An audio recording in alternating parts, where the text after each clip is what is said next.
Well, hello, writers. Welcome to episode number 203 of How Do You Write? I'm Rachael Herron. Thrilled that you are here with me today as I talk to Alexis Henderson. I have had the great good fortune recently of speaking to a lot of people, and there's more interviews coming up. For some reason, I have a bumper crop right now, and there are episodes waiting in the wings, which does not excuse the fact that this podcast is now by 11 hours late. It's okay. It's my podcast. It's all right that I 100% forgot to do it last night because I was so tired. But I didn't finish my thought, which was that I have been talking to some people who have written some books that I have really loved. That is not a requirement to come on the show. In fact, I do not have time to read all the books of everyone who comes on the show.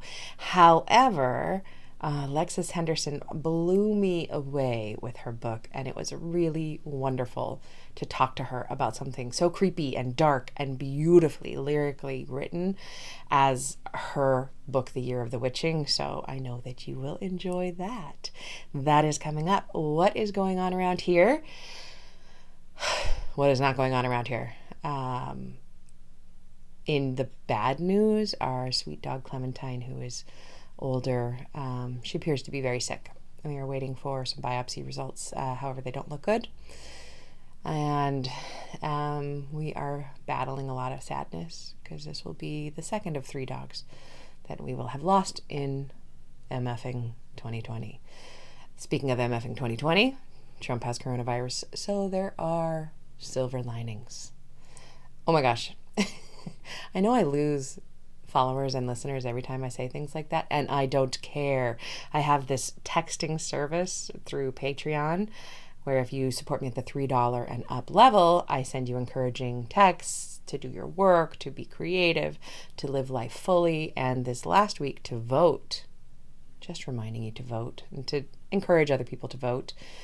And oh my goodness, somebody got so mad at me for saying something political. I honestly do not think saying that you should vote if you are in America and have the ability to do so is political. I wasn't saying who to vote for, although everybody knows who I think you should vote for, and it isn't Trump.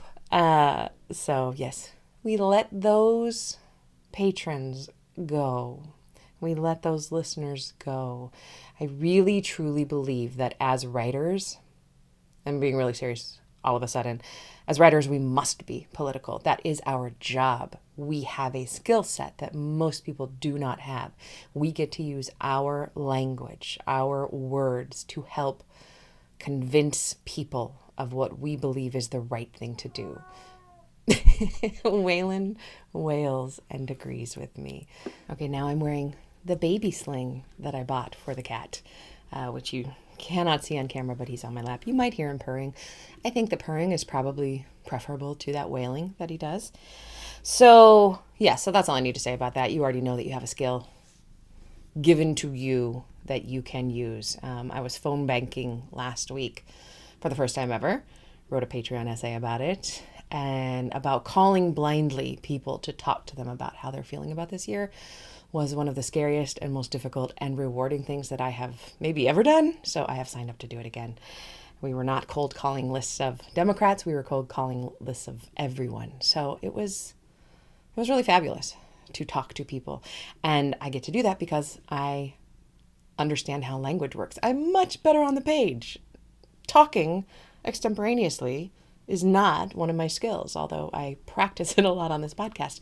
But I do know that skill with words is one of my superpowers, so I must use it. You must use it. You must use it in your way. That is enough about that. In other news, I think we might be moving to New Zealand for real. Not just because of politics, not just because of our worries about an upcoming civil war, but honestly because I'm 48, Lala's 52. We can move to New Zealand. We have the right to. We actually are allowed to enter right now. However, we do have to do the mandatory isolation, which it'll be about $4,000 for both of us to spend 2 weeks in a hotel room, not leaving. They bring you your food and your snacks and things like that. So that sounds nightmarish, but actually maybe getting out of the country for a while and trying something else, all politics aside, Why wouldn't we? Okay, here's why we wouldn't. Because we're comfortable. Because we are in this house. Because I finally have a flower garden that is gorgeous. Lala's desk, she finally got it in exactly the right position for her to be able to work and to do her art. All our friends and family are here. We have a house full of stuff that we would have to do something with. None of it is easy, but I don't know, something about being in quarantine for so long has made me miss that feeling of challenge, that feeling of being pushed outside one's comfort zone. And that I'm saying from a really, really great position of privilege, and I know that. My job is still paying me. Lala's job is still paying her. We have the privilege to be able to say that. There are so many millions of people in this country on its own right now that are not comfortable, that have been forced into untenable situations. So I remain very grateful to where we are in that. But yeah, so right now we're thinking about New Zealand. We're thinking about just going and trying out different cities till we find a place where we would like to rent. So I don't know how long that will take, but we're working also on all sorts of paperwork requirements now, and having fun with that. So there might or might not be a podcast coming out about making these decisions to move and the move. Don't know. We are recording our conversations just so we can, if we want to put one of those together, or they'll be helpful to me if I want to write about it. So that's what's going on in our world. Kind of big things. Writing wise, I just wrote my Patreon this week. I haven't been doing much of anything else. Playing with a new book and revising You're Already Ready a little bit, but otherwise kind of going slowly, and that's okay. So wherever you are right now, whatever you are doing, whether it is comfortable or uncomfortable, I hope that you are getting some of your own writing done. I hope that you are taking things like Screaming Kitties and making them into a lap full of a love just by buying a baby sling. The very same baby sling that I bought for the cat is advertised both for pets and for babies. So I think it's just about perfect. Although I don't think you need a leash. The leash attachment that I have for a baby, that must be something extra they put on for this. But otherwise, the product is exactly the same and hand stitched by somebody in the United States. Don't know where. Going off on a tangent. Let's jump into the interview with Alexis. You are going to love it. Enjoy and happy writing, my friends. All right. Well, I could not be more pleased today to welcome to the show Alexis Henderson. Hello, Alexis. Hello, thank you for having me. I'm so excited I to be here. I am the one who is thrilled because I loved your book. I Thank absolutely loved. It's called The Year of the Witching, and it was everything I want from like a dark, would you call it like a grim dark fantasy? What is the genre you tell people it is? I say dark fantasy / horror because I can't make up my mind, and I think it kind of sits neatly between the two. It really does. It just ticked all of my boxes. I just loved it. Okay, let me give you a little bio for people who don't know you. Alexis Henderson is a speculative fiction writer, that fits right there, with a penchant for dark fantasy, witchcraft, and cosmic horror. Her debut novel is The Year of the Witching. She grew up in one of America's most haunted cities, Savannah, Georgia, which instilled in her a lifelong love of ghost stories. Currently, Alexis resides in the sun-soaked marshland of Charleston, South Carolina, all places that I've always wanted to go. So this is your debut. Congratulations. Thank you so much. Thank you. How has it been having the book out there? It is mind-blowing and challenging and interesting and wonderful, and I feel like just honored to have been on this journey. I mean, it's been a weird year to debut because of this pandemic, but I think in some ways I'm weirdly grateful because I think that my experience is like so unlike the average debut experience. I've met like a lot of people, friends and stuff through these virtual events and these amazing opportunities, and it's been great to see the way the community has come together to support other debuts like me during this difficult time. So I'm yeah, I think it's a so privilege to glad. be part of. Are you with Penguin? I am Penguin Yeah. Random. My imprint is Ace. Okay, I'm with Dutton over there, and I think that's how we were originally connected because some of their publicists send me those books, and I was just, it was one of those things where I normally, if I get the book ahead of time before I talk to somebody on a podcast, I tend to skim it. Um, but yours was impossible to skim. I like read the first couple of pages. I'm like, well, there goes my weekend. So it was one of those. It was just beautiful, scary, sexy, the whole swamp, oh, everything of the forest. I loved every part of it. So thank you for being here. And I would love to talk to you about your process for writing, because that's what this show is really all about. What does your life look like right now? How do you fit the writing in, especially like with pandemic days? What is that? How does that work for you? So at the moment, I'm writing like full time, just kind of focusing on this. Awesome. I was fortunate in that before I was an author, I was like an English teacher, so I taught English as a second language remotely. Mm-hmm. So I've always kind of had that to like fall back on if necessary, and there are certainly times when I did both, but it allowed me to control my own schedule. So right now I'm just kind of only writing, and it's been really interesting. So I was homeschooled from what was it, first grade all the way up to my senior year of high school. So I'm very used to kind of setting my own schedule and working and doing school from home. So I think that piece comes naturally to me. The piece that doesn't is dealing with a global pandemic and trying to focus on writing a book. That's the learning curve for me at the moment. So it becomes a game of trying to block things out, but let enough in to where I don't feel disconnected or ill-informed. So it's kind of like where I am with the writing. And at the moment I'm focusing on writing the sequel to The Year of the Witching. So I'm so glad. I was really hoping you were going to say that. yeah, it's been exciting. And I was telling someone, I was like, I realized I don't actually know how to write a sequel. So it's interesting to kind of teach yourself the ropes. I've never written a sequel before. So it's interesting to sort of teach myself, like, this is how you write a sequel as I'm trying to write a sequel. It was one of the hardest things I ever did, because I sold a standalone was my first book, and they asked me for a sequel, but I hadn't written the book with that in mind. And I also didn't really know how to write a book. I don't even know how I'd written the first book. So it was that book too can be challenging. Yeah. How is it fun or? It is fun. It's fun in that, like, in a way it feels like returning homes. And then there's so much world building and like character development that I feel I don't have to do because the foundation is there. And so I've never had a writing experience really where I haven't had to build everything from the bottom up. Yeah. And so to have that freedom to just like kind of take the characters in this journey and not have to worry about establishing them as much is wonderful. And I kind of feel a little bit unleashed, like I can just do whatever I want, and that's great. But it's also, of course, daunting, trying to follow up my first book and, wanting to fulfill the promises that I made in that book in the second. I hope I can do it justice. Oh, I'm sure that you can. What do your days look like? How much time do you spend on the writing? How much time do you spend on the business? It varies day to day. This year I've had a lot of promo, and I think that is oftentimes because like so many of the events that wouldn't be available to me because they required a lot of travel, like, they're all virtual now, so there's really like no way to say no. That all these amazing events and panels, and I want to do them all, and I do. Ah, good point. Yeah, so because of that, my schedule I think has been more busy than maybe would have been in the business aspect.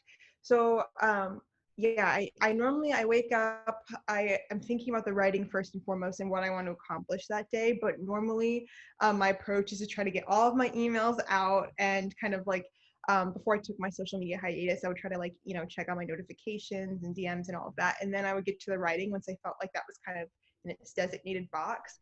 But now that I'm on a tighter deadline, that's kind of reversed. So it's like writing and a little bit of like answering emails, social media. My response times have gotten longer because of that, and then more writing and just kind of trying to fit things in around the writing. Because at the end of the day, that is most important. And I feel like after I published the book, it was just kind of like I had to readjust and remember that like my primary job and my primary focus should be the writing. And so kind of shifting from the promo and the business side back to what I feel are my roots has been good for me, I think. Oh, I love that. And at the end of the day, are we going to be proud of the emails we sent or the books that we wrote? So that's so true. I should write that. It's something that I'm constantly thinking of. I'm constantly like, you should be writing, not doing your email. What is your biggest challenge when it comes to writing? oh God, there's so many. It's so hard to choose from. You know, I think that characters are a real challenge. That does Making not show in your writing. Your characters are so full and rich. Thank you so Amazing. much. It's hard fought. I feel like a lot of revisions, I think, go into just kind of making them feel that like as fleshed out as possible, or at least as fleshed out as I do in my head, because it's amazing how much you can lose when you're like going from your head to putting it on the page. And so maybe I would say that's also one of my biggest challenges, is Yeah. taking everything up here, which feels so fully formed, and making that translate, because I often find that there's like this dissonance between the two, or a disconnect. And so making sure that what's in my head is present in the book is like a constant struggle, and it's like trial and error It's to one of kind of those things figure out. that, yeah, editors are so good at, because they're the ones who point it out to us, because we don't know. We think that we have presented our brain onto the page and it's just not there. It's so Yeah. true. Thank God for them, because I don't know what I would do if I didn't have Yeah. someone to like say like, this is not coming together, please fix this. It's the best thing ever. It really Editors is. are the best. Who is your editor? I've been with a couple there. So Jessica Wayne, and Oh, I don't know her. she's so smart. She's so smart, and she has just such a keen editorial eye. But I think that I aspire to give edits the way she does, because she's so clear in her direction, but she's also just a genuinely kind person. So I never end up feeling like hurt or attacked by any of her edits. It's And she amazing. explains things so well. Yeah, she's great, and her ideas and her suggestions are also really, really great. So I feel like I'm in good hands with her. I feel like as writers, that's where we learn the most, is being edited. Yeah, Yeah. for So sure, definitely. what is your biggest joy when it comes to writing? I like that stage. It's this is a little kind of cheating, because it occurs right before I start writing, and it's when I get this idea and I become obsessed with it, and I'm making Pinterest boards and playlists, and I'm dreaming about the characters, and I'm writing like plot outlines on my napkins at like restaurants. Like that's my favorite part. I feel like I wait. Sometimes it is years between ideas that grab me like that, and when they do, it's just like I drop everything. It feels like falling in love almost. Like it's so fast, and Mm, that's what I love, and I feel like I'm always chasing that feeling. And it comes and goes. I always love writing, but that specific feeling comes and goes. But I feel like once you felt it once, it's almost like addicting. Like yes. it's just, yeah, That's the way I'm thinking of it when you're speaking of it. It's that high that we get yeah, when we're on it, and we're always trying to get it again. So yeah. yeah. Oh, oh, oh. And then the problem is, of course, when you're in the middle of the book and you're like, I would rather write a recipe book right now. Anything a, else. a math textbook, literally anything. That would be a very bad idea for me. Can you share a craft tip of any sort with us? Yeah.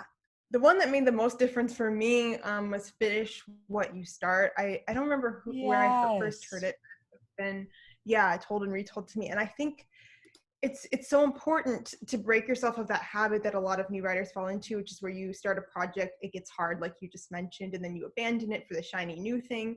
And it's a vicious cycle that can go on and on and on. It can So last when I your started life. forcing Yes, and I've seen that like writers who spend a decade or more just kind of abandoning projects. Like I started kind of following people like writers in this community when I was pretty young. I think I was like around 13 when I first developed my obsession with Query Shark. And you know, I would see people who just for literally years would kind of like start and restart projects, and I was one of them for a long time. But I think that when I was purposeful about the projects that I started, and then was purposeful about finishing them, kind of making this like unspoken contract with myself that every book that I started, it wasn't even unspoken. I told myself, if you get 30,000, it was 10 or 30,000 words within a book into a book, you have to finish it. You have to give it an ending, because if you don't finish the books that you start, you don't actually know how to write books. You know how to write beginnings. So Yes, yes, yes. that, that's when I think my writing process sort of changed a lot, and I grew so much from just learning how to put endings on things. Well, so 2006, I was 34 before I ended a book. And I had a master's in this, and I still just didn't know how to finish a book. So the fact that you're doing this earlier than you, how do you mind if I ask how old you are? No, not at all. I'm 24. Okay. Yeah, I'm still That's 24. amazing. Like that just the fact that you know that finishing is like this magic potion is everything. That is so freaking cool. What thing in your life affects your writing in a surprising way? Oh, oh, that's a good question. Music, Mm. I can't start writing a book until I have the playlist right. I mean, I've spent months trying to get the sound of the book right before I start it, because if that doesn't fall into place, I just don't know what the narrator's voice feels like or how it should Oh, be conveyed on the interesting. page. Yeah, so music is a big thing for me, but also um, what kind of tea I'm drinking. Like, I'm hard pressed to be able to get anything done if I don't have like a good cup of tea. And a good cup of tea is like the right cup of tea emotionally for me in that moment. Sometimes that's like a green jasmine, sometimes it's a black tea with a little bit of almond milk, whatever it is. I just need, yeah. Okay, so I have so many questions about these kind of things because these are the process things that I love. So if you're drinking the black tea with almond milk, say, is that going to last for the book, or is it just on a day-to-day kind of basis? I think normally with each book, I have like 3 teas that are just the teas that I have to drink during that book. So I remember a book I wrote a few years ago, not the Year of the Witching, but I really got hooked on this gunpowder green tea. It had Oh, this like I love a really gunpowder. smoky tea too, Mhm. so good. And the book was about well, one of the major themes in the book was fire and smoke and ruin. And I don't think it's any coincidence that I got fixated on this smoky gunpowder green tea at the time I was writing that. So I do think that, from the music to the tea to sometimes I burn candles or incense, all of it is helping me kind of ground myself in the story. And I think that in books, like, I put so much of myself into the story, but sometimes I just want like little details from the story to be present in my life too. And I think that the music and the tea is kind of a way of me like bringing the story into my like physical What a present. So gorgeous way to say that. And I've had the experience of, like, every once in a while out in the real world running into one of the songs that was a major pivotal part of my soundtrack. And I have been known to burst into tears because that was the scene where Robin died, you know. I love that. So your playlist, where are you making this? In Spotify or Pandora I use or music, Apple what? Music. Apple Music. Yeah. And how Yeah. long And is this I playlist? hundreds of songs. I will kill hours looking through like the classical music, or my actual favorite section to dig through is movie scores. And Yes, so I yeah. will go on the app and I'll just like look at all the new releases, I'll look at what's on sale, I kind of just sort of like add to my collection, my ever-growing collection of movie soundtracks. Is it mostly wordless or? Mostly, with a few exceptions. So I think my biggest exception is probably Florence and the Machine. Mm. I've listened to for years. I love her music. She's just so talented and brilliant. But for the most part, I try not to listen to too many songs with words, because I have this weird thing where like I hear a word in a song or a phrase, and like the words for that phrase will appear in my book. Like if it mentions wind, I'll have wind 17 times on one page.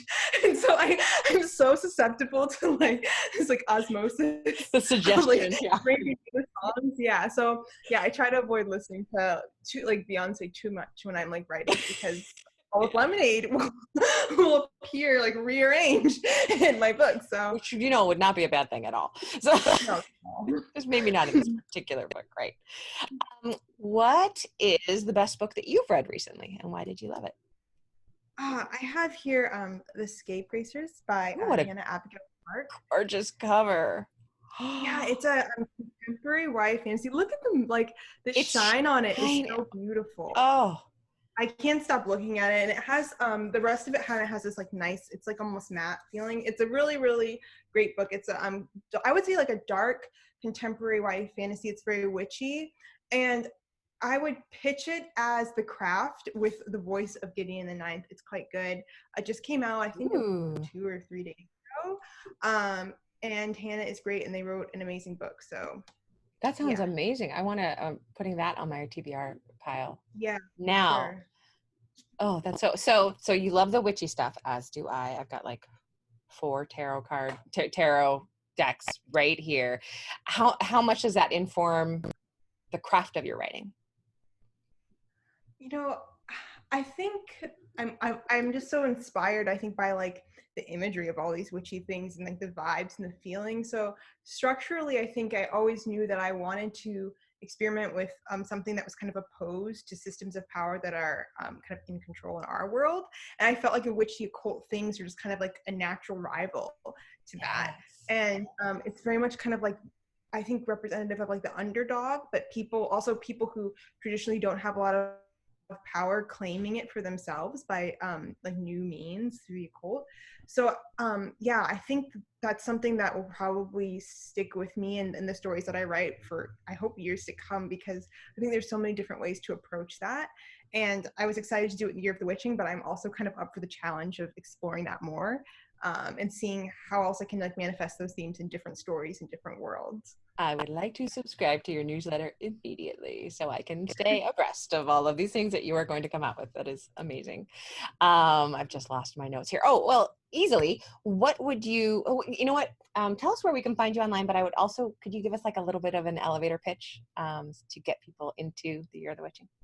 Yeah, so the Year of the Witching, I have it here, is a So dark fantasy / horror novel. I know, she's so pretty. It's a dark fantasy / horror novel about a young girl named Emmanuel who is a shepherdess, and she lives in a very rigid puritanical society that's ruled by a prophet who is pretty close to all powerful. And one day Emmanuel enters the forbidden woods that surround her home, and there she encounters the spirits of 4 dead witches, and they reveal dark secrets about her own past and the church. So and her it mother. is, yeah. I love a And her mother. mother. I love a mother-daughter story. Also, I'm a big knitter, spinner person, so you got all the fiber details right too.